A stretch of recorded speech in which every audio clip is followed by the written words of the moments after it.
Welcome to the White Sox REKAP Podcast. I am Ryan McGuffey. What a day in Philadelphia. What a day in Chicago. What a day for the Chicago White Sox. Welcome to the White Sox REKAP Podcast. It's all brought to you by Surfside and Superlight, who we are proud to partner with. You can get Surfside anywhere. That's right, Superlight anywhere in the Chicagoland area. The drink of choice. Of course, drink responsibly, 21 and older. We are proud to partner with Superlight and Surfside throughout the MLB draft and All-Star game coverage here on the recap. Roch Cholowsky is a Chicago White Sox. After months, weeks of speculation leading up to the draft, Roch Cholowsky is the number one selection of the Chicago White Sox. And after hearing Chris Getz, and after hearing Roch Cholowsky, and after hearing pundits around the Philadelphia area, it made sense that the White Sox were always zeroed in on the unanimous pick from a year ago for the number one pick and into this season before Grady Emerson made a name for himself, before Von Lackey made a name for himself, and then the White Sox zeroing in on Roch Cholowsky in the last week. We're going to hear from Roch Cholowsky. We're going to hear from General Manager Chris Getz, and I'll do an interview with our friend at CHSN, Connor McKnight, one of the voices of the Chicago White Sox, about the White Sox selection of Roch Cholowsky, how it came about. And then Landon Thome at 34, after the White Sox made a trade on Friday night to acquire the 34th pick, the compensation pick from the Pittsburgh Pirates for Jacob Gonzalez and Brandon Eisert, and why the White Sox zeroed in on Landon Thome. It's the White Sox REKAP Podcast from the site of the Major League Baseball draft and the All-Star game right now, right here on the Recap and wherever you listen to audio form REKAP Podcast. The White Sox have Roch Cholowsky right now on the White Sox REKAP Podcast.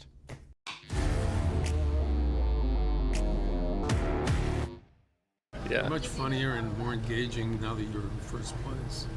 Yeah, well, I how that works. Sure. Well, you know, the fact that we had the first pick today, and you know we're currently in first place is something that I don't take for granted. Not an easy thing to do, but certainly represents the progress we've made as an organization.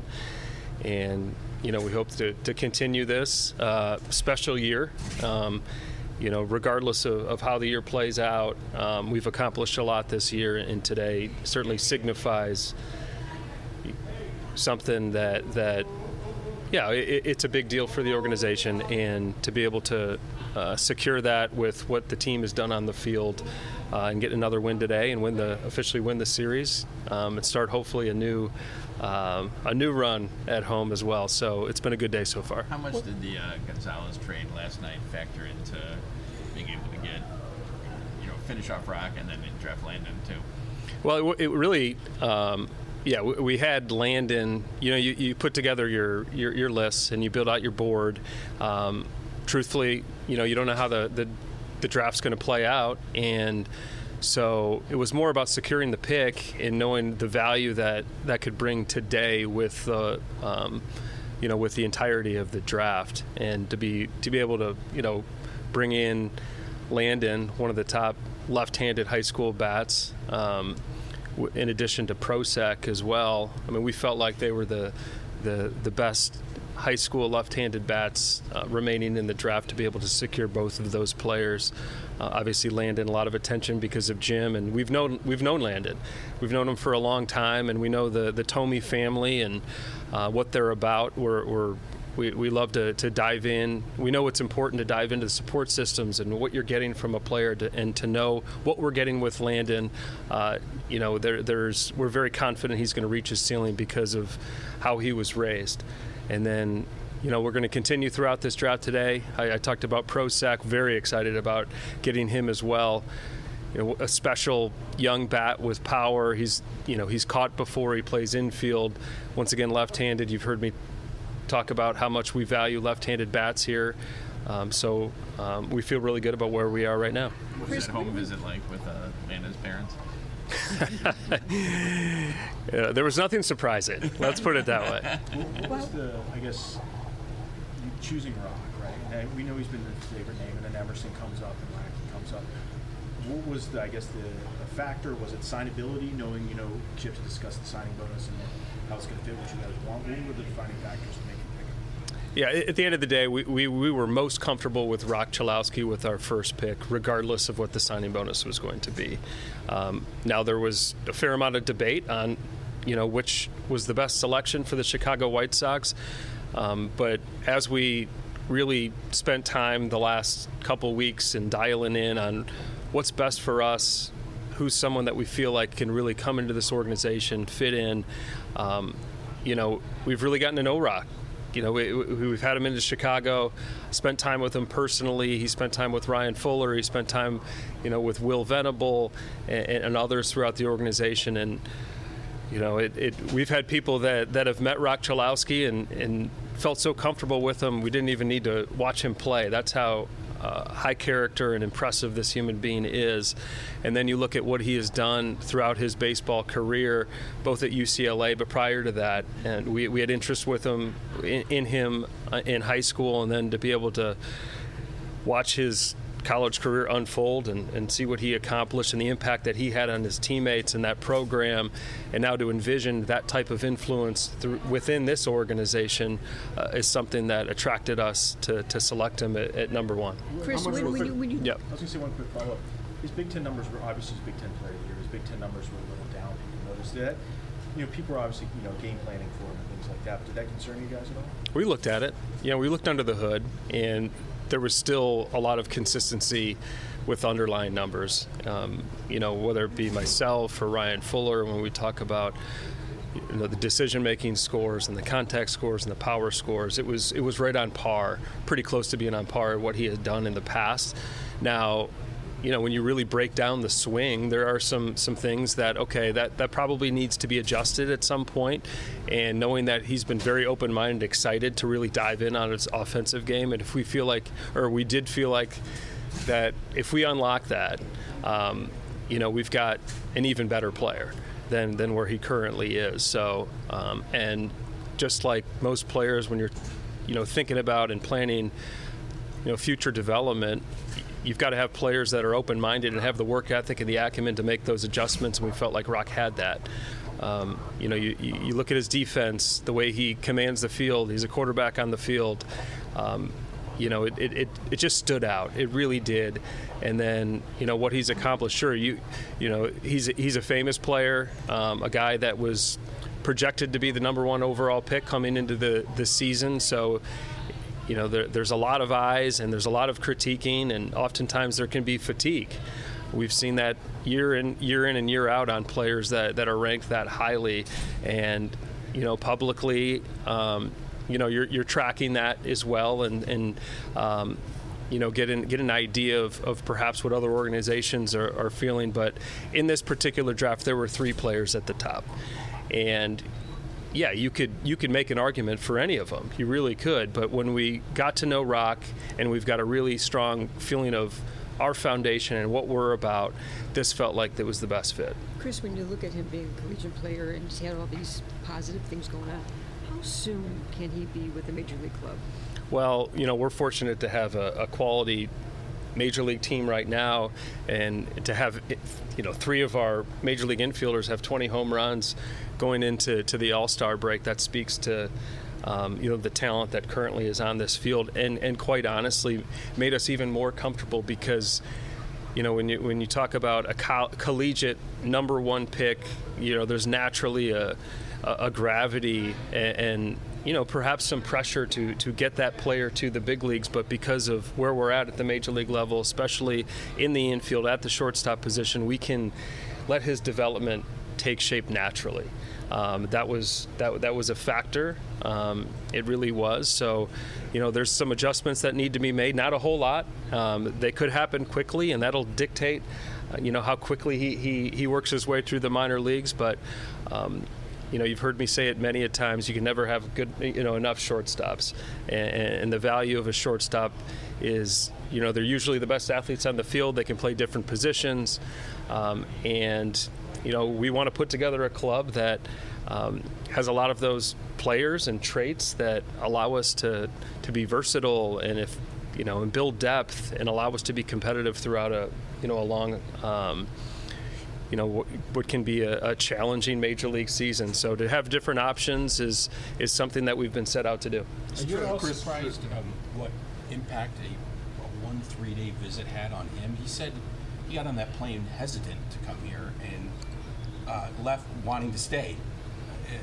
That's quite the journey in 3 days. Well, he was very open about not knowing a whole lot about the city of Chicago and the organization. I think what we've learned and what I've learned is, we're living the life. We're in Major League Baseball. We're working for the Chicago White Sox. You just assume that everyone knows what's going on.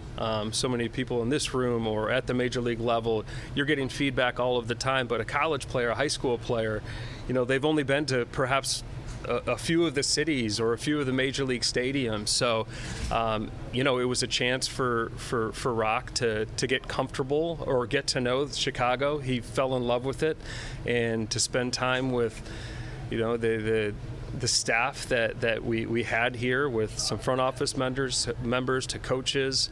And he met some players. He met Jerry, and through that.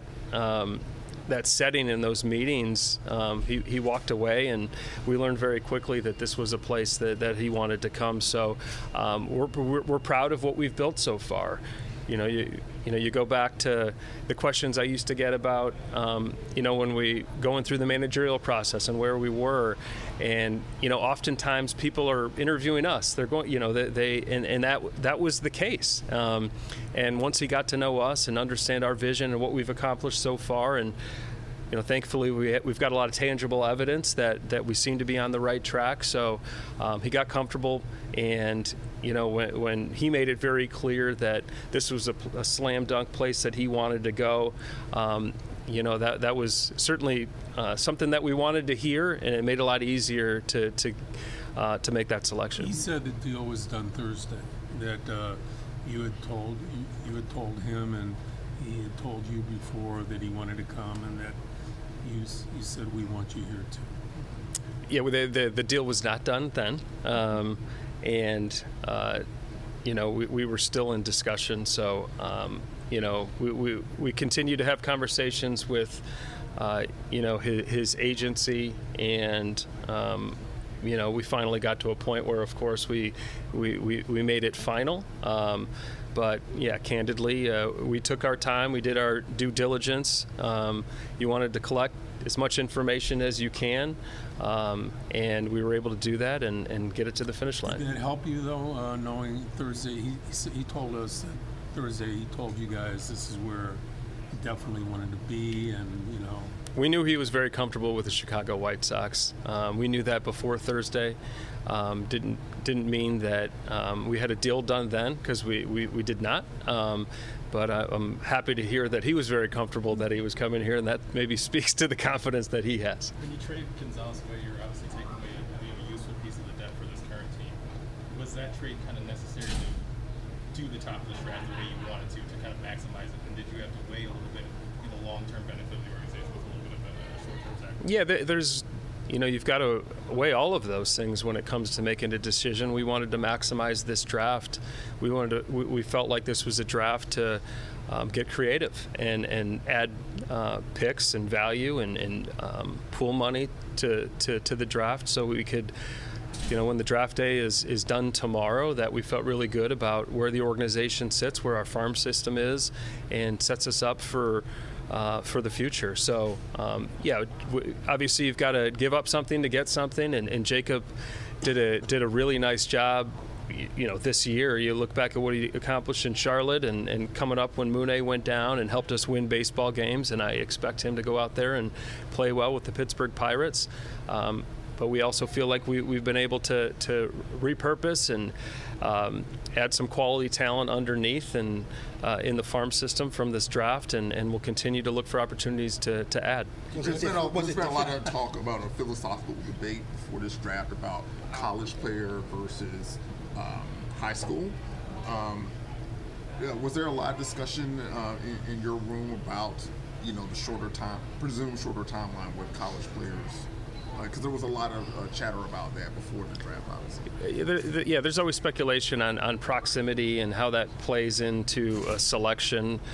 I think you can look at our second and third picks and being able to grab high school players there. So, we're always looking to make a selection on the best talent that is available.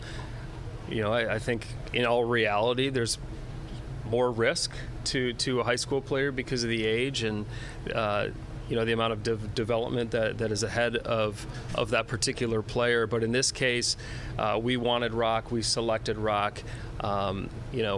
College, high school, we just felt like Roch was the best fit for the Chicago White Sox. Going back to Jacob, was it difficult to trade him, though? I mean, first-round pick, guy you invest a lot of time in, and then was a pretty big part of keeping this thing afloat while Muni was out. Well, I mean, there's a lot of variables and factors that go into a decision, and you're never certain, but you weigh the risks, and knowing what this draft held and what we're trying to accomplish in the future, we felt like it was the right move for the Chicago White Sox. Follow up to that, did it give you any pause that was an asset you could use later this month to help this year's team, Jacob? That's one way to look at it. Naturally you're going to okay, how is this factor in the future here, whether it be at a future deadline or in the off season. But there's another angle to look at it, as it gives you more prospect capital in the minor leagues to make future moves as well. So, that's part of the calculus. It is, we made the decision to insert more talent in the draft to set up for, future decisions. Chris, what is your mindset? You're going to be a playoff team at the All-Star break, whether you're in first place or what else. What is your mindset going forward as August 3rd now approaches after the draft? We want to finish up tomorrow. We do. Finish out this series. It's a well-needed All-Star break. 3 of our players are going to the All-Star game, which is really special and quite the accomplishment for those particular players. And then, you hope to get off to a good start in Toronto. We've never really wanted to get ahead of ourselves. We feel really good about where we're at. Candidly, it's one series at a time. We'll prepare for, all different scenarios, and we're going to look for opportunities to help this future now and for the future, whether that be now or further along.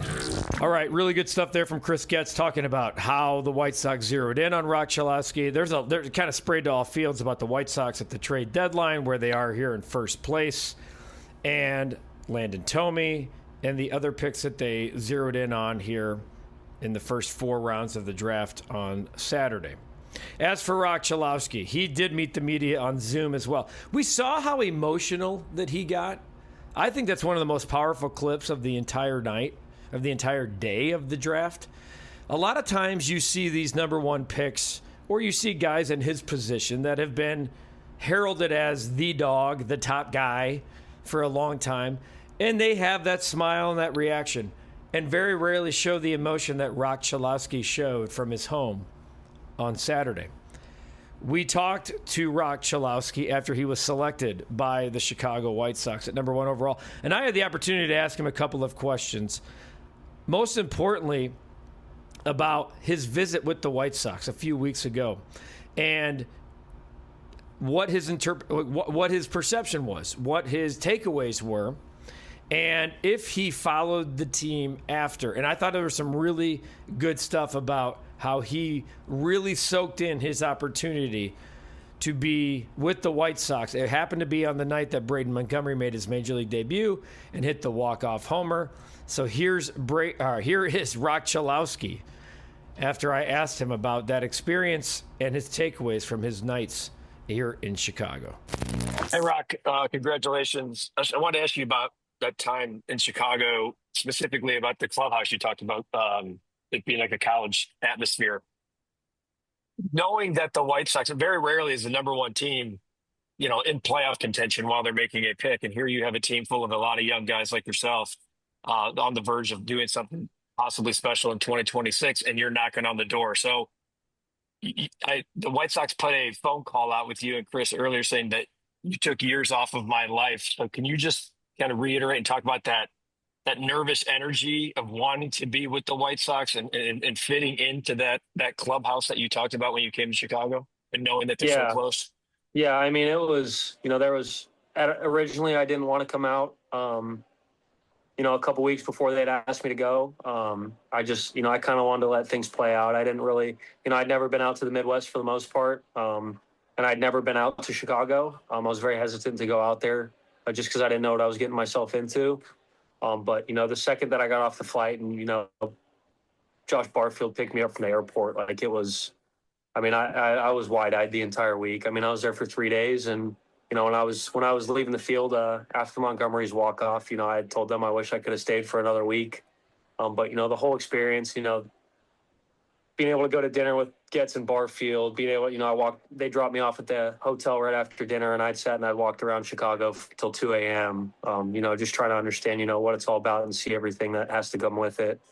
And then, the next day getting to sit down with Fuller and then, walked again for 5 more hours before the game, and then being able to go to the game, meet everybody, see the stadium, meet the players, see the dynamic. I left, the next morning and called my agent and told him that, that's where I want to be. And, he's got to do whatever he can to make it work, because I know that that's where I want to be. And I hope that they feel the same way about me. So, being able to work it out in the long end, the tears were all happy tears. I'm very excited to be a part of it.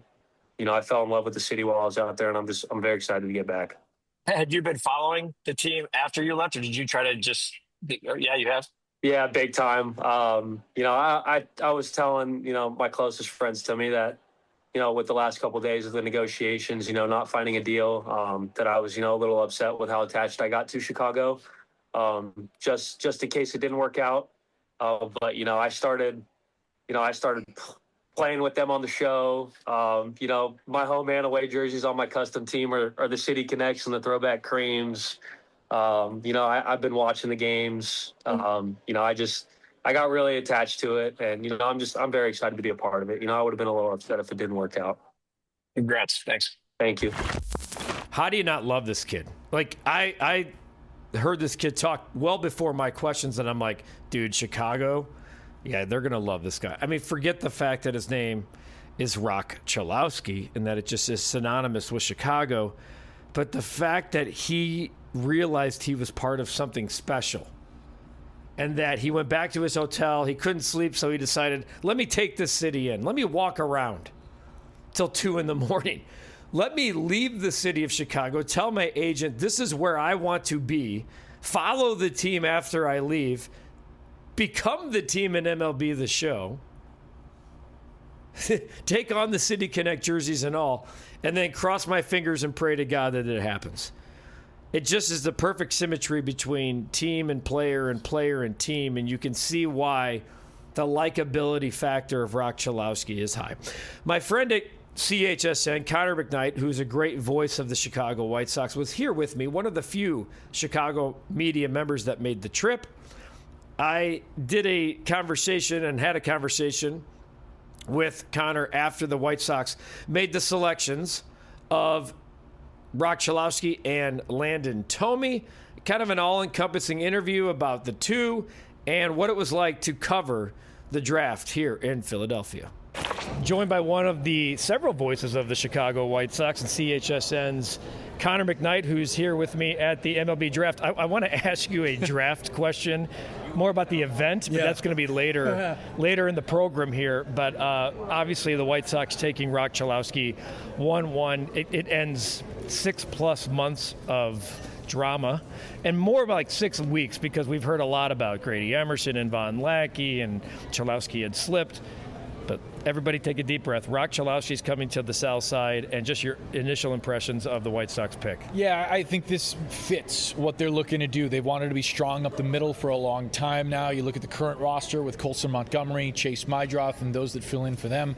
They're strong up the middle there, and Roch Cholowsky is a fantastic shortstop. I mean, just a really, really good glove over there at short where you have to have one, and he'll probably be able to play other positions if he needs to. The bat's there. I know there are some questions having played in the Big Ten and whether or not he got to the kind of power we saw in his sophomore season that he hit for in his junior year, but I think that's developable. And I think too, Guff, when you look at what this White Sox organization has been able to accomplish in getting guys like Tristan Peters to the All-Star game, in developing players like Jacob Gonzalez, who they traded to get a pick that would eventually land them Landon Tomei just earlier this afternoon, they can develop hitters now.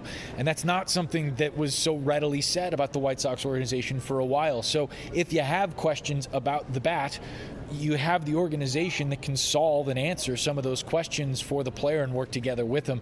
I think all of those things together make the Cholowsky pick not necessarily a no-brainer, because Grady Emerson and Vaughn Lackey are clear talents there that could have gone 1-1, but it makes a lot of sense. You know, this is a guy that fits. He fits their timeline. He could move quickly, which is something that, you know, given what we're seeing from the White Sox this year, could really help them in 2027. I think what stands out to me, has been talked about a lot, but Cholowsky's ability to carry that weight of being the unanimous number one pick a year ago. Yeah. To carry it into an off season and then to a junior season, and to have that negativity that, oh, you didn't have the year we expected you to have. He wasn't a Golden Spikes Award winner this year, and yet he hit 320. Oh, he played in a lesser conference in the Big Ten.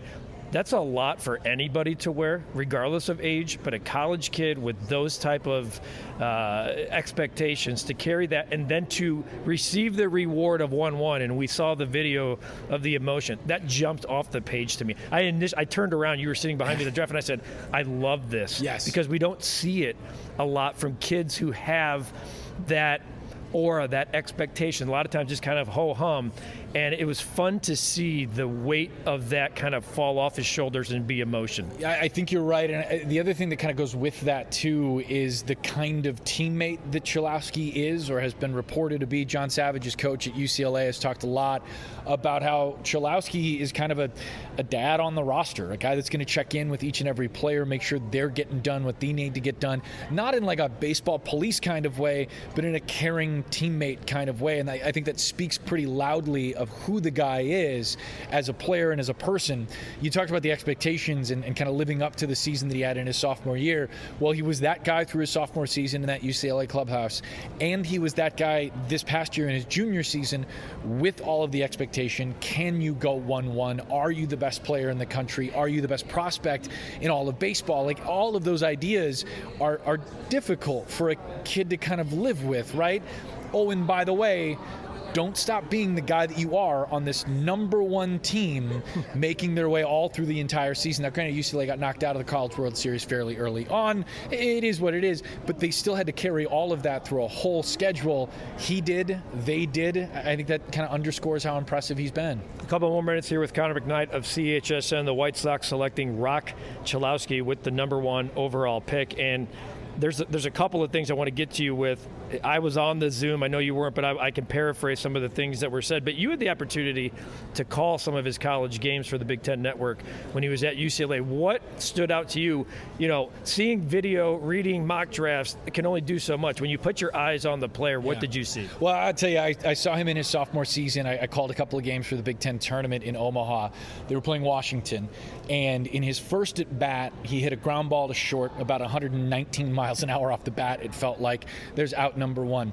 In his next two at bats, he was hit by a pitch, and in his fourth time to the plate, he was intentionally walked. The fifth time that he came to the plate, he saw three pitches and took the fourth one 422 feet to left center field. Guff, that's a whole day. This is a knockout tournament. You lose, you're done. You spent the entire day literally not being pitched to. and then you homer, right? Talk about delivering on expectations, right? That's knowing what you need to do. And at the time, it was a close game for UCLA as well. His homer, I think, was a 2-run shot that helped space the game out a little bit. He, even then, at that point, had the reputation of being that dude that would check in on guys in the weight room, that would make sure that their job is getting done. And, oh, by the way, I'm not a scout, but I've seen enough of it. That's a real shortstop. That's a shortstop's glove. There's no doubt about it. You watch him take 2, maybe 3 ground balls over there, and you go, oh, no, that's what it looks like at the big league level. That's exactly what it looks like. So the Sox have something that's very much there. I asked him because he came to Chicago for a pre-draft visit, and he said he wasn't going to take the trip. He wasn't going to take the visit. He was trying to just completely weed himself of any magnetic forces. But he came here to Chicago, and we're in Philadelphia as we record this. But he came to Chicago on the Braden Montgomery walk-off game. Talked about how the clubhouse felt like a college atmosphere, and after that game, went back to his hotel and started walking around the city. And didn't come back till 2 a.m. He said, I just started just putting myself in the city. I needed to feel what it was like, the fans, etc. And he said, I got done with that visit, and I told my agent, that's got to be the place. Yeah. Goes home, I asked him, I followed up with, did you continue to follow the team? And he said, oh yeah, I did. Not only that, I became them in MLB The Show, creating myself, wearing the City Connect and the cream jerseys. So that's part of why the emotion came off. That's the stuff. If you're 1-1 for an organization to carry, because there's weight on the organization for Getz and Mike Shirley and company that just spent the better part of 12 plus months scouting these guys, 24 months. Yeah. And it just feels like, regardless of what Grady Emerson and Von Lackey become, that Roch Cholowsky, 5 years from now, we're going to be able to say, and look, I may be wearing the egg here. Sure. But it feels like today, on July 11th, 2026, this was the right pick at the right time for the White Sox. The reasons they took Roch Cholowsky at 1-1 are clear. There's no mistake here. There's no, did you miss on this? The questions about the player are evident, right? We've talked about those. It's also an organization and a player and a profile that should be able to overcome some of the questions that we're asking about him, right? You faced Big Ten pitching. Can you face higher velocities? It wasn't such a great junior season. It was a great junior season. It just wasn't as good as his sophomore year, right? Yeah. Like all those things, like that's out there. It's on the table. It's like so many things for him. Life has kind of been on the table for Roch Cholowsky for a while now.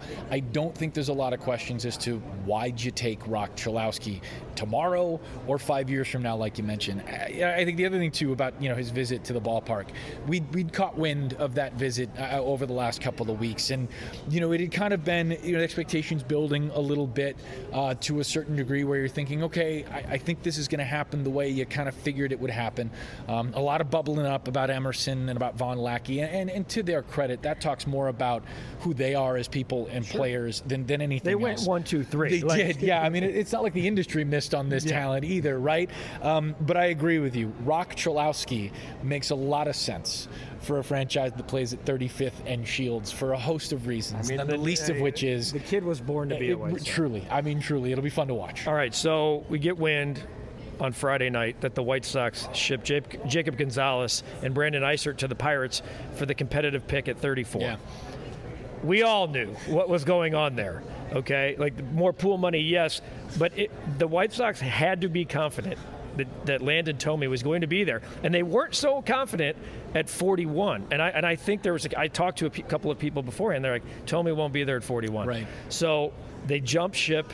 They go up to 34, and they keep 41. Obviously, you and I talked off the air before we came on that very rarely do you set out and execute a plan the way you want to, especially when it comes to pro sports. And the White Sox, they get an A. They get it, or maybe an A+, because it was very clear what they were doing at 34. What was your take? Because there was a lot of backlash on social media about how could you do this, Jacob Gonzalez. My pushback on that is no one was talking about Jacob Gonzalez last year at this time, and if they were, it was, he's a bust. To me, you alluded to it early, it feels like another organizational win. It does. I'll tell you, I was surprised that Gonzalez was moved for future considerations, right? The draft pick and a minor league reliever who may be in the big leagues at some point here in the next 6 to 8 months, or at least, end of this season, beginning of next. But I was not surprised that Gonzalez was used as a trade acquisition piece, as a guy to get some more assets. I just thought it would be something that's more geared toward this season, right? Some help in the bullpen or whatever. That said, Landon Tomei at 34 is exactly where he was ranked at places like MLB Pipeline. He was literally the 34th ranked prospect on MLB Pipeline. He had an outstanding final season at Nazareth High School. He was a teammate of Jaden Fauske, who's already in the organization. And some scouts liked Tomei a year ago at this time. Yeah, they did. And even since then, from what I understand, having not seen the player myself, he's filled out a little bit. He's come around on some of that power. And, maybe it's not shortstop, but there's an athlete there who is not Jim Tomei's size, who also played short. Who also played short, starting things out. I still remember looking back and seeing, like, Jim playing third base in his early career, going like, what is happening there? This was real? That was when I was a little kid. But yeah, I mean, this is a player with bloodlines, a guy that they've obviously coveted, a local player. Like the White Sox in the second round, and 34 isn't technically in the first and not technically in the second, but they grab kids from the area code team. That's what they do. As you and I talk, 41 hasn't been made yet. The 41st selection hasn't been made, so we'll see where they go there. Perhaps some high school pitching, who knows? But it makes a lot of sense. And like you walking in, listen, when you walk into the draft here, you get a little media pass. I have it somewhere, and it says where you're from and what you do. And mine very clearly says Chicago on it, and then so Cubs or White Sox. So White Sox, obviously. Why would I be here otherwise? Oh, first pick. Who are you taking? And then after that, it's so Tomei at 34 then. I mean, that was the next thing that everybody said, because it just made so much sense for this organization and for where things were at and how this draft laid out. We'll see where the money comes out to. But like Mike Shirley said and like Chris Getz said when the White Sox were awarded the first pick overall, the number that comes with all those picks, the $20+ million that they've got to spend here over the rest of today and into tomorrow, that all matters a ton. It's not just these two guys at the top. It's the other high school picks or other mid-college picks that they're able to float up and get in there because they're able to overpay slot value that should really buoy this franchise's minor league organization. And you have to remember, for those watching or listening, with NIL, which Mike Shirley said is a real thing that they have to compete with, and Mike Shirley and every other amateur director in the country, and just the fact that you're buying out full ride scholarships here. I mean, Landon Tomei had a full ride to Florida State, so that it's a pay-to-play scenario, and Roch reportedly took underslot, which was surprising because a lot of people thought, Roch's going to get a record bonus, which, breaking news, that was going to happen no matter what. Yeah, it's still a record-breaking bonus, I think, as we sit here, So, okay, the last one, it's a fun one. Covering the MLB draft, I am just recuperating from a DJ session that was, quite frankly, I don't even know if I have a word right now. I gotta sum it up. It's a weird process. It is, because the White Sox game was ongoing in Chicago, where Chris Getz and company were. Roch Cholowsky's at home celebrating with his family, so he's available via Zoom. And then we're sitting here talking to you guys. Which is fantastic. Thank you, love Rob Manfred looked less enthused than anybody when he said Roch Cholowsky right out of the gate. And Roch in his media session did say, "I sent a tape in 3 days ago. It's pretty easy. It's Roch Cholowsky." So the question was asked, and that's how he answered it. Quite an experience. Get the NFL draft completely, remove that from your head. It feels like that's what they want to be, except they forgot to invite players and members of the organization, etc. And then, so it's a party for the fans, but everyone seems confused at times. I guess I would call it a work in progress, right? I think we've seen drafts in the past where, whether it was at the MLB Network studios or like just online like it used to be, they obviously, the league wants to make this an event. It wants it to be an event. It is. They want to make it something that might not be yet. I think the next big and perhaps even final step is getting the players themselves here, right? The handshake and the jersey exchange with the commissioner, that kind of thing.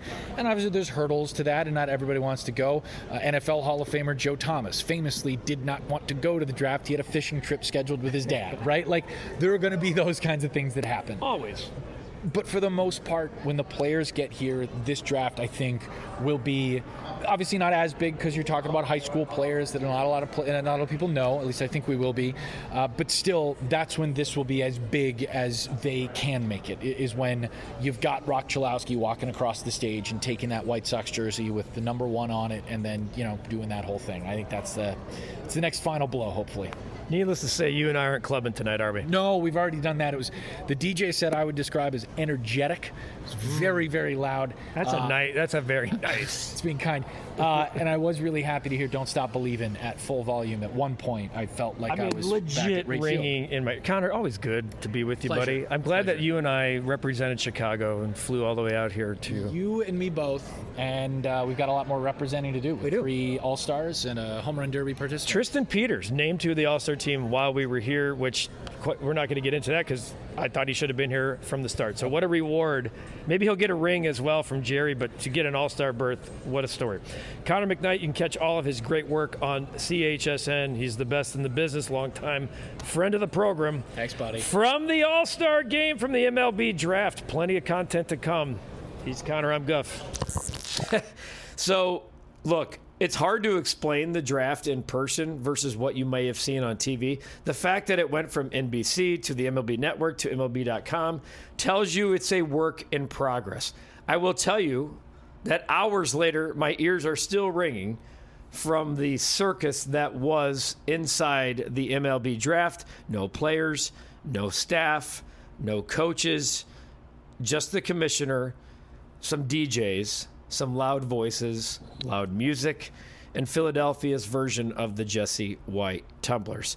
Roch Cholowsky is a Chicago White Sox. Landon Tomey is a Chicago White Sox. It's hard to execute a plan on paper to perfection, yet the White Sox seem to pull that off without hesitation or without a doubt on Saturday in the first 4 rounds of the Major League Baseball draft. Good stuff from Chris Getz, great stuff from Roch Cholowsky, more to come. And then thank you to Connor McKnight for his time here in Philadelphia. We'll have coverage from the Futures game. We'll have coverage from the All-Star game come Monday because the White Sox now have 3 All-Stars. It's not just Miguel Vargas. Munetaka Murakami will be here participating in the Home Run Derby as well. And then Tristan Peters, which we found out during the draft, is also an MLB All-Star. The first time in 20 years the White Sox have had a trio of position players at the All-Star game. Really cool stuff, and it's synonymous with the best story in baseball. We thank our partners at Surfside and Superlight. You can get them anywhere, folks. If you're not drinking Surfside or Superlight come summer, what are we doing, folks? It's the best. No bubbles, low calories. It's the best lemonade or iced tea that you can have on the market. And Superlight, oh my God, they have electrolytes with it as well. 21 or older, please drink responsibly. We thank you for watching this edition of the White Sox Recap Podcast. We also thank you listening for audio only or wherever you get your podcasts. If you're not a subscriber of the Recap, hop on board. Almost 250,000 people are already doing so. Click that notification bell every time we drop a podcast. You get the notification. And our guy, BA, Brian Anderson, took part in the Alumni Home Run Derby on Saturday. Had 8 in the first round. He came up short. It became a Leary Garcia and Gordon Beckham final. Leary Garcia got the win. But our guy, Brian Anderson, 8 home runs. Dude's still jacked. He's still got it. He'll join me on the next edition of the White Sox Recap Podcast. Plenty of coverage to come here from the draft and All-Star Weekend in Philadelphia. I'm Ryan McGuffey. Have a great rest of your day. Thanks for listening. Thanks for watching this edition of the White Sox Recap Podcast. Take that.